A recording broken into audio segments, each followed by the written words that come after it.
تاکہ جو رشتہ اللہ اور اس کے رسول جل جلالہ و صلی اللہ علیہ وسلم سے مسلمانوں کا کمزور ہو رہا ہے اس رشتے کو ٹوٹنے سے بچایا جا سکے۔ اب سچویشن مسلمانوں کی ایسی ہو گئی کہ بس ایک نام کا رب سے رشتہ اور رسول اعظم صلی اللہ علیہ وسلم سے رشتہ رہ گیا ہے۔ حقیقت یہ ہے کہ بندگی کے اندر لذت بندگی ختم ہو گئی، نماز کے اندر وہ کیف و سرور جو آنا چاہیے وہ ختم ہو گیا، اور یہی حال تقریباً عبادات کا ہے کہ بندہ سر اپنے رب کی بارگاہ میں جھکا رہا ہے، ٹائم ہو رہا ہے، پہنچ رہا ہے، نماز پڑھ رہا ہے، لیکن اگر اس کی زندگی میں اس کے اثرات کو آپ تلاش کریں تو دور تک اس کا کوئی اثر، کوئی فائدہ اس کی زندگی میں دکھائی نہیں دیتا۔ وجہ کیا ہے؟ وجہ سب سے بڑی یہ ہے کہ ہم رسموں کی طرف توجہ تو دے دیے، ہم روح کی طرف پہنچنے کی کوشش نہیں کیے۔ اور جب اللہ عز و جل سے تعلق کمزور ہو جائے اور اللہ کے رسول صلی اللہ علیہ وسلم سے تعلق کمزور ہو جائے تو پھر نہ اللہ کی باتوں کی کوئی اہمیت دماغ میں رہتی ہے اور نہ رسول اعظم صلی اللہ علیہ وسلم کے فرامین کی اہمیت دلوں کے اندر نظر آتی ہے۔ اور آج ہم دیکھ رہے ہیں عالمی سطح پر دنیا بھر کے مسلمانوں کی پوزیشن آپ دیکھ لیں کہ ہزار ان کے سامنے اللہ کے فرمان، تاجدار کائنات صلی اللہ علیہ وسلم کے فرامین پیش کیے جائیں، ان کی زندگی پر اس کا کوئی اثر نظر نہیں آتا، بلکہ ایک ہی چیز ہے، کھاؤ پیو موج مستی کرو، بار بار دنیا میں تھوڑی آنا ہے، یہ زندگی مزہ کرنے کے لیے بس مزہ کرتے چلے جاؤ۔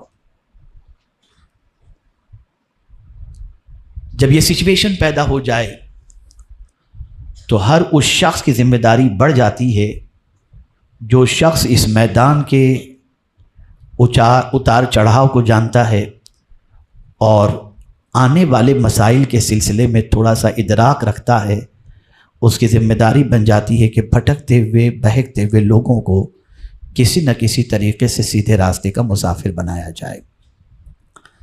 آج اگر دنیا کا انسان چوری کر رہا ہے، اگر آج دنیا کا مسلمان دھوکے بازی کر رہا ہے، فراڈ کر رہا ہے، اس کی سب سے بڑی وجہ یہ ہے کہ اس نے اللہ عز و جل کے فرامین اور اللہ عز و جل کے احکام کو پیش نظر نہیں رکھا۔ وہ ڈاؤٹ کا شکار ہے کہ اگر میں صحیح طریقے سے چلا تو پتہ نہیں میرا گزر بسر ہو بھی سکے گا کہ نہیں۔ وہ ڈاؤٹ کا شکار ہے کہ میں سچ بولوں گا تو میری روزی چلے گی کہ نہیں۔ یہ سارے شکوک و شبہات اور غلط راستے کی طرف انسان اس وقت جاتا ہے جب اس کی زندگی سے اللہ عز و جل سے تعلق، اس کی زندگی کا تعلق اللہ عز و جل سے کمزور ہو جائے۔ اس تمہیدی گفتگو کے بعد میں تھوڑی سی آپ کی توجہ چاہوں گا، میں بہت زیادہ وقت تو نہیں لوں گا، لیکن میں چاہوں گا کہ انشاءاللہ تھوڑی سی دیر میں کچھ ایسی باتیں آپ کے دماغ میں بٹھانے کی کوشش کروں کہ آج جب آپ یہاں سے اٹھ کر کے جائیں تو آپ کی سوچ میں کافی تبدیلی پیدا ہو چکی ہو اور آپ اپنے آپ کو اللہ اور اس کے رسول سے جوڑنے کی کوشش کے اندر آج کے بعد لگ جائیں۔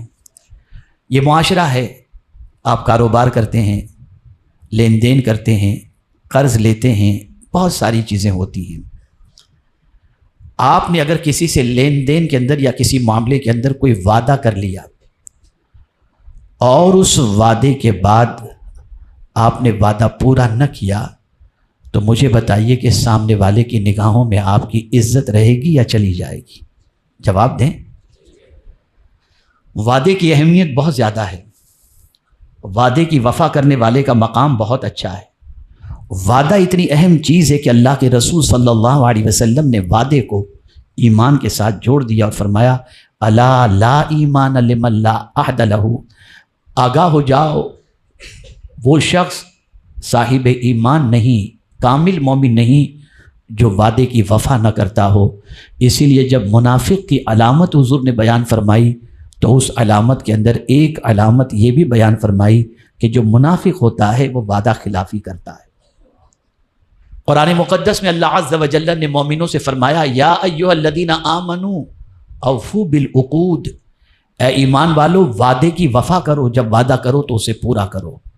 اور حدیث کا ایک آخری حصہ پوری حدیث کا وہ میں آپ کی سماعتوں کے حوالے کروں تو آپ کی عقل دنگ رہ جائے گی۔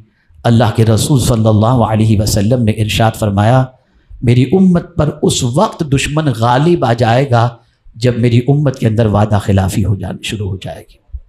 یہ ہے وعدے کی اہمیت۔ یہ ایک تمہید میں آپ کے سامنے پیش کر رہا ہوں تاکہ آپ کا ایمان آگے کی گفتگو سننے کے بعد پختہ ہو جائے۔ جب ہم نے یہ سمجھ لیا کہ وعدہ اتنا اہم ہے، وعدے کی وفا اسلام میں اتنی اہمیت رکھتی ہے، وعدہ خلافی کرنے والے کے سلسلے میں وقار کے مجروح ہونے کا معاملہ رہتا ہے اور وعدہ خلافی کرنے والے کی عزت نہیں رہتی۔ جس رب نے وعدے کی وفا کا حکم دیا، توجہ چاہوں گا، اب پوری گفتگو توجہ سے سنیے گا، جس رب نے وعدے کی وفا کا حکم دیا، وعدہ خلافی سے بچنے کا حکم دیا، کیا وہی رب اپنے بندوں سے کوئی وعدہ کرے تو وعدہ خلافی کر سکتا ہے؟ جواب دیجیے آپ۔ آج میں آپ کو وہی اللہ کے وعدے یاد دلاؤں گا کہ اللہ نے ہم سے کیا کیا وعدے کیے، تاکہ ایمان کی جڑیں مضبوط ہو جائیں۔ اور وعدے کی بات جب اللہ عز و جل نے قرآن مقدس میں فرمائی تو فرمایا وَمَنْ أَوْفَى بِعَهْدِهِ مِنَ اللَّهِ، اللہ سے زیادہ اپنے وعدے کو پورا کرنے والا کون ہے؟ اللہ سے زیادہ وعدہ کون پورا کرنے والا ہے؟ وہ جو وعدہ کر دے وہ وعدہ وہ پورا فرماتا ہے۔ میرے پیارے آقا صلی اللہ تعالی علیہ وسلم کے پیارے دیوانوں، اب آئیے میں آپ کو بتاؤں، میں آپ کو اللہ کے وعدے آج دکھاؤں گا کہ اللہ نے کیا کیا ہم سے وعدے کیے ہیں اور ہماری پوزیشن کیا ہے۔ ہم بیپاریوں کے وعدے پر بھروسہ کر کے انویسٹ کر لیتے ہیں، قدرت کے وعدے پر بھروسہ کرنے کے لیے ہم تیار نہیں۔ آئیے اب سمجھتے ہیں۔ اللہ عز و جل نے وعدہ فرمایا، کیا وعدہ فرمایا؟ جنت کا وعدہ۔ کس کو اللہ جنت عطا فرمائے گا؟ ذرا جنت کا تصور کیجئے، کیا کوئی معمولی جگہ ہے جنت؟ کوئی معمولی مقام کا نام ہے جنت؟ آقا کریم صلی اللہ علیہ وسلم ارشاد فرماتے ہیں آدمی جنت کیسی ہے اس کا تصور دنیا کی کسی چیز سے کر ہی نہیں سکتا۔ دنیا کی کوئی چیز ایسی نہیں جو جنت کے کمپیر کے اندر ہم کہہ سکیں کہ یہ جنت جیسی ہے۔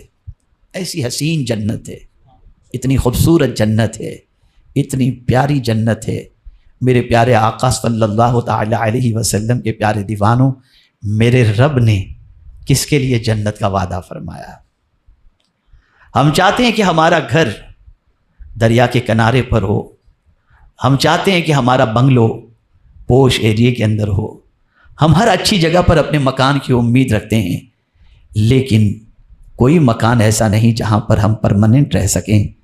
چاہے کہیں بھی ہم بنا لیں، کسی مقام پر بنا لیں، ملک میں بنا لیں یا سوئٹزرلینڈ میں بنا لیں، کوئی مکان ایسا نہیں جس میں ہم پرماننٹ رہ سکیں۔ لیکن جنت وہ جگہ ہے کہ جہاں ایک بار چلے گئے تو پھر نکالے نہیں جائیں گے، نہ وہاں موت آئے گی نہ وہاں سے نکالے جائیں گے۔ قرآن کہتا ہے خالدین فیہا ابدا، ہمیشہ کے لیے ٹھہرنے کی وہی جگہ ہے۔ اللہ والے بڑے ہوشیار تھے، رہتے تھے جھونپڑے کے اندر، لیکن جانتے تھے کہ جنت ملنے والی ہے نا، تو وہ اس کی فکر میں لگے رہتے تھے کہ یار یہاں تو پرماننٹ رہنا نہیں، جہاں پرماننٹ رہنا ہے وہاں تو گھر ہونا چاہیے، وہاں تو مکان ہونا چاہیے، وہاں تو بنگلو ہونا چاہیے، وہاں تو محل ہونا چاہیے۔ تو پھر وہ قرآن میں تلاش کرتے تھے کہ ذرا دیکھیں کون سی چیز ہم اپنائیں جس کی وجہ سے ہمیں جنت ملے۔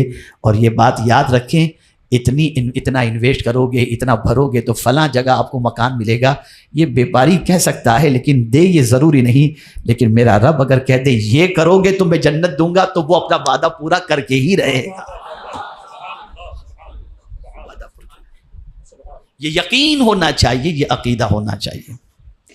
آئیے پہلا وعدہ جنت کا کن کے لیے اللہ نے فرمایا؟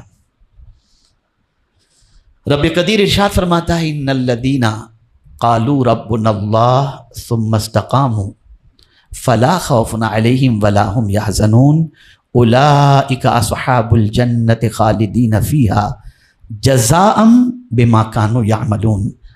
اللہ فرماتا ہے یقیناً جنہوں نے کہا کہ ہمارا رب اللہ ہے، جس کسی نے بھی کہا، غریب نے کہا، امیر نے کہا، بنگلے میں رہنے والے نے کہا، جھوپڑے میں رہنے والے نے کہا، مولانا نے کہا، جاہل نے کہا، کسی نے بھی کہا ہمارا رب اللہ ہے۔ رب کس کو کہتے ہیں؟ رب کا معنی کیا ہوتا ہے؟ پالنے والا۔ رب کا معنی کیا ہوتا ہے؟ پالنے والا بھی ہوتا ہے، مالک بھی ہوتا ہے۔ جس نے کہہ دیا ہمارا رب اللہ ہے، پھر اس بات پر ثابت قدم رہے، پھر جمع رہے اس پر کہ میرا پالنے والا میرا رب ہی ہے، وہی میرا پالنے والا ہے، اس پر وہ جمع رہا، قائم رہا، تو اللہ عز و جل ارشاد فرماتا ہے نہ ان پر کوئی خوف ہے نہ انہیں کوئی غم۔ یہ پہلا وعدہ دنیا کے لیے ہو گیا، انہیں کوئی خوف نہیں۔ اب میں آپ کو تھوڑا سا اس کو ایکسپلین کروں تو بات سمجھ میں آئے گی۔ دیکھیے، پالنے والا باپ بھی ہوتا ہے، پالنے والی ماں بھی ہوتی ہے، لیکن بڑا فرق ہے پالنے والوں کے اندر۔ ماں پالتی ہے ایک مدت تک، باپ پالتا ہے ایک مدت تک، پھر اس مدت کے بعد معاملہ چینج ہو جاتا ہے۔ وہی بچہ جس کو باپ نے پالا تھا، وہی بچہ پھر باپ کا خیال رکھنے والا بن جاتا ہے۔ وہی بچہ جسے ماں نے پالا تھا، وہی بچہ ماں کی دیکھ بھال کرنے والا ہے۔ پھر ماں بھی چلی جاتی ہے اور باپ بھی چلا جاتا ہے، لیکن اے میرے رب تیری عظمتوں پر قربان، تیری شان یہ ہے نہ تو جانے والا ہے، نہ موت تجھے آنے والی ہے، اور نہ تو کسی کا محتاج ہے۔ تو ایسا پالنے والا ہے کہ جب کچھ نہ تھا تب بھی سب کو تو ہی پالنے والا تھا، اور سب کا پالنے والا تو قیامت تک ہی نہیں، ہمیشہ سے ہے اور ہمیشہ رہے گا۔ دوسری چیز، اگر کوئی پالنے والا ہے تو اس کا خزانہ ختم ہو جائے، بیٹا تمہارا انتظام تم خود کر لو، لیکن اے میرے کریم تیری عظمتوں پر قربان، تیرے خزانے کو کبھی زوال ہے ہی نہیں۔ تیرے پاس تو اتنا خزانہ ہے کہ نہ ختم ہونے والا خزانہ۔ تو پالتا ہے تو سمندر میں مچھلیوں کو پالتا ہے، چونٹیوں کو بل میں پالتا ہے، اور جنگلوں میں جانوروں کو پالتا ہے، پہاڑوں کے اندر جانوروں کو پالتا ہے۔ جو جہاں بھی ہے وہاں تو پالتا ہوا ہر ایک کو نظر آتا ہے۔ اس پر جم جاؤ۔ اسی لیے میں آپ کو بتاؤں، قرآن مقدس کے اندر انبیاء کرام کی جتنی بھی دعائیں آپ کو ملیں گی وہ رب بنا ہی سے ملیں گی، رب بنا ہی سے ملیں گی۔ اے ہمارے پالنے والے، اور وہ ایک کو پالنے والا نہیں، الحمدللہ رب العالمین، سارے عالم کو پالنے والا اللہ عز و جل ہے۔ میں اس لیے تھوڑا سا اس کو ایکسپلین کیا کہ آپ صرف پالنے والے پر اٹک نہ جائیں۔ آپ جب اپنے رب کی شان اس انداز سے دیکھیں گے نا تو پھر آپ کی توجہ یہی رہے گی، ارے میرا پالنے والا جب اللہ ہے تو ادھر ادھر کیوں دیکھوں، میں اسی پر کیوں نہ جم کر کے بیٹھ جاؤں۔ اب اگر کوئی اس پر جم گیا تو سب سے پہلی چیز، اس کو کوئی خوف نہیں ہوگا، اسے کوئی غم نہیں ہوگا، اور پروردگار ارشاد فرماتا ہے وہ اہل جنت ہیں جنہوں نے کہا اللہ ہمارا رب ہے، اس پر وہ قائم رہے، تو اللہ فرماتا ہے وہ جنت کے حقدار ہو گئے۔ اور جنت کیسی ہے؟ اور جنت میں کیا ٹیمپرری وہ جائیں گے؟ نہیں، اللہ فرماتا ہے ہمیشہ رہیں گے۔ یہ کس وجہ سے ہے؟ یہ ان کے اعمال کا بدلہ ہے۔ کون سا عمل؟ انہوں نے کہا اللہ ہمارا رب ہے، پھر اس پر جم گئے۔ میرے پیارے آقا صلی اللہ علیہ وسلم کے پیارے دیوانوں، اب آئیے، اللہ عز و جل نے ایک اور مقام پر جنت کا وعدہ فرمایا، اس کے لیے کسی اور صفت کا ذکر اس نے فرمایا۔ قرآن مقدس میں اگر آپ دیکھیں تو بہت سارے مقامات پر تفصیل کے ساتھ کہیں کسی چیز کا ذکر ہے، کہیں بہت شارٹ کے اندر ذکر ہے، لیکن وعدے جو کچھ اس نے جس عمل کی بنیاد پر فرمائے ہیں وہ ان سارے وعدوں کو پورا کرنے والا ہے، اس لیے کہ اس نے واضح لفظوں میں فرما دیا اللہ سے زیادہ وعدہ پورا کرنے والا کون ہے۔ اب آئیے دوسرا وعدہ اس کا جنتی سے متعلق، کس کو وہ جنت، یہاں تو لفظ وعدہ استعمال اللہ عز و جل نے بیان فرمایا۔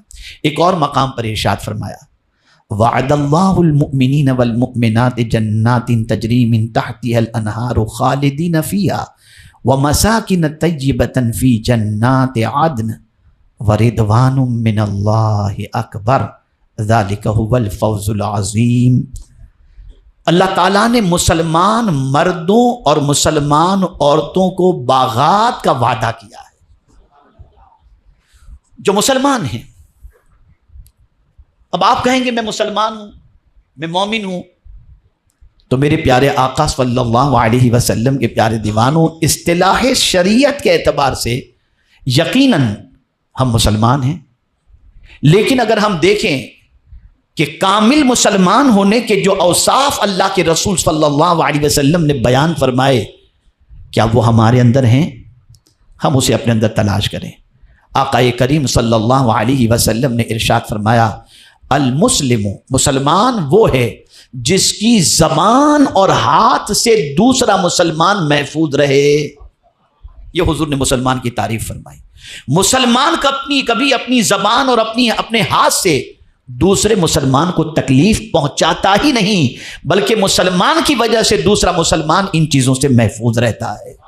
یہ مسلمان کی تعریف۔ جب ہماری زندگی کے اندر کمال اسلام پیدا ہو جائے گا تو اللہ عز و جل نے ارشاد فرمایا کہ مرد ہو یا عورت، لیکن ہو اگر مسلمان، تو اللہ نے باغات کا وعدہ کیا ہے۔ جنت کے معنی باغ کے بھی ہوتے ہیں، تو باغات کا وعدہ کیا ہے جس کے نیچے نہریں جاری ہیں۔ سبحان اللہ، یہ بیوٹیفل منظر، اللہ اکبر، نیچرل بالکل۔ آج آدمی سمندر کے کنارے جا کر بیٹھتا ہے، نہروں کو دیکھتا ہے، آنکھوں کو ٹھنڈک پہنچتی ہے، ہل اسٹیشن پر جاتا ہے، جھرنے دیکھتا ہے، کوئی نائگرا فال دیکھنے کے لیے کینیڈا اور امریکہ جاتا ہے، اور یہ ساری چیزیں، وہ بہتے ہوئے جھرنے انسان کو بہت اچھے لگتے ہیں۔ تو میرا رب انسان کی فطرت کو جانتا ہے کہ میرے بندوں کے اندر میں نے کیا چیز کو اچھا سمجھنے کی صلاحیت رکھی ہے اور وہ کس چیز کو بیوٹی سمجھتے ہیں۔ تو اللہ عز و جل نے اس جنت کی خوبصورتی کا تذکرہ فرمایا، ایسے باغات میں اللہ عز و جل ہمیں رکھے گا جس باغات کے نیچے نہریں بہ رہی ہوں گے۔ اور پھر فرمایا میرے بندوں گھبرانا نہیں، یہ ٹیمپرری تم وہاں نہیں رہو گے، اللہ فرماتے ہیں ان میں ہمیشہ رہیں گے، ان میں ہمیشہ۔ اور پاکیزہ مکانوں کا وعدہ بسنے کے باغات میں، یعنی جو باغات ہوں گے، جو گارڈن ہوگا، اس میں پاکیزہ مکانات ہوں گے۔ اللہ ان پاکیزہ مکانات کے اندر رکھنے کا وعدہ فرما رہا ہے۔ باغات بھی ہوں گے، پاکیزہ مکانات بھی ہوں گے، نہریں بھی ہوں گی۔ یہ ساری چیزوں کا وعدہ کوئی اور نہیں کر رہا، یہ وہ وعدہ کر رہا ہے جس سے سچا وعدہ کرنے والا کوئی دوسرا ہے ہی نہیں۔ وہ وعدہ فرما رہا ہے کس کے لیے؟ جو ایمان والے۔ یہاں سے ایک بات سمجھ میں آئی کہ اللہ سے ہمیشہ دعا کیا کرو، اے اللہ ایمان پر زندگی دے اور ایمان پر موت نصیب فرما، تاکہ ایمان پر خاتمہ ہو تو اللہ تعالیٰ کی ان نعمتوں کے ہم حقدار بن جائیں۔ اب یہیں پر اکتفا نہیں فرمایا، آگے جو فرمایا اسے بھی سماعت فرمائیں۔ اللہ فرماتا ہے وَرِضْوَانٌ مِّنَ اللَّهِ اکبر، اور اللہ کی رضا سب سے بڑی ہے، اور یہی بڑی مراد پانا ہے، ذالک هو الفوز العظیم۔ اللہ کی رضا سب سے بڑی ہے۔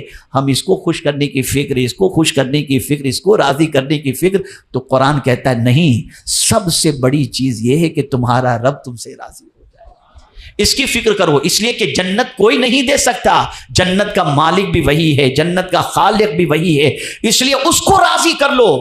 اور میرے پیارے آقا صلی اللہ علیہ وسلم کے پیارے دیوانوں، میں ایک بڑی پتے کی بات آپ کو عرض کرتا ہوں، سب کو راضی کرنا مشکل ہے، رب کو راضی کرنا آسان۔